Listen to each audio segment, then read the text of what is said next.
I mean, the same things we're always doing. We're focusing on trying to get better at who we want to be, making sure that we respect the opponent and have them prepared as well as possible in terms of the challenges that they'll present.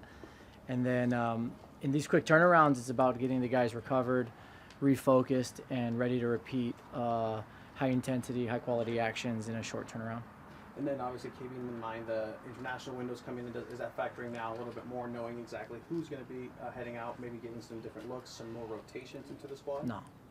We think about winning every game that we play. That's the only thing we think about, and then we'll deal with international window when it comes. And then is there any specific strategy looking at Brandon Vasquez and his ability to create something out of nothing as well, and how to defend him? Look at it from a global standpoint. We need to dominate the ball. We need to be dangerous with the ball.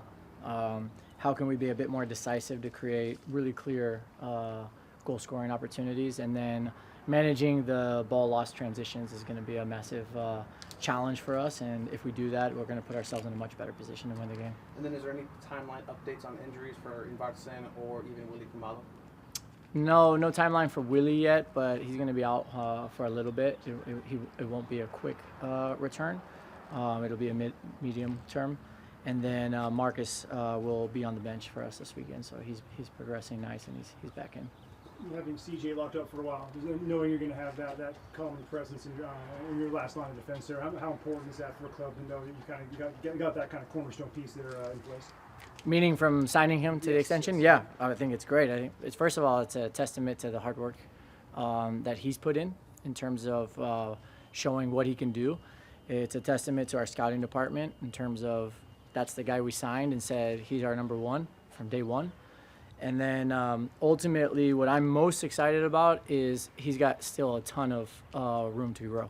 So what he's shown is really positive, but I've told him now the next step is how does he continue to get better over, 25 games, 34 games, 50 games, 60 games, more in the longer term. Several players have talked about, and Moneyball just today, how much fun they have playing in a system like this that affords them freedom. How important is it to you as a coach to make sure you have guys who are out there and able to freelance a little bit, but still make sure they're staying in the structure?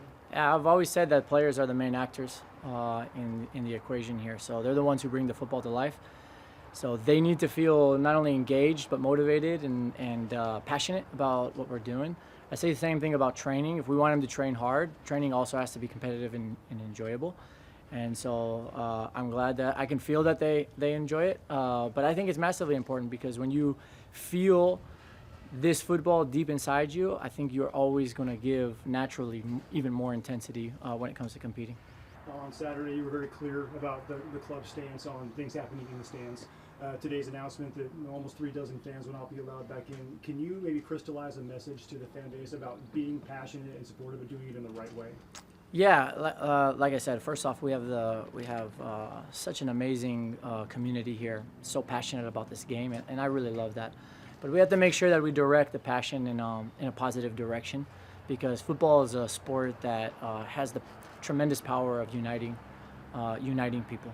And although we play against an opponent every weekend, and there's a rivalry, right, and you feel like you want to beat them, we want to beat them, trust me, we want to win every single game.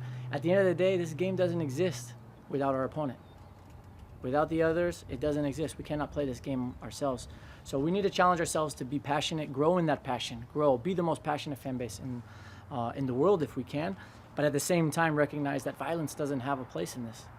And this has to be a safe place for young kids and the future generations to come and be inspired, and then just know that as much as we want to beat the team in front of us, and we'll always put our front foot, and we can cheer as much as we can, and we'll play as hard as we can. At the end of the day, that's a human being on the other side of the line, and we only do this together. Thank you. Yeah, thank you all. Appreciate it.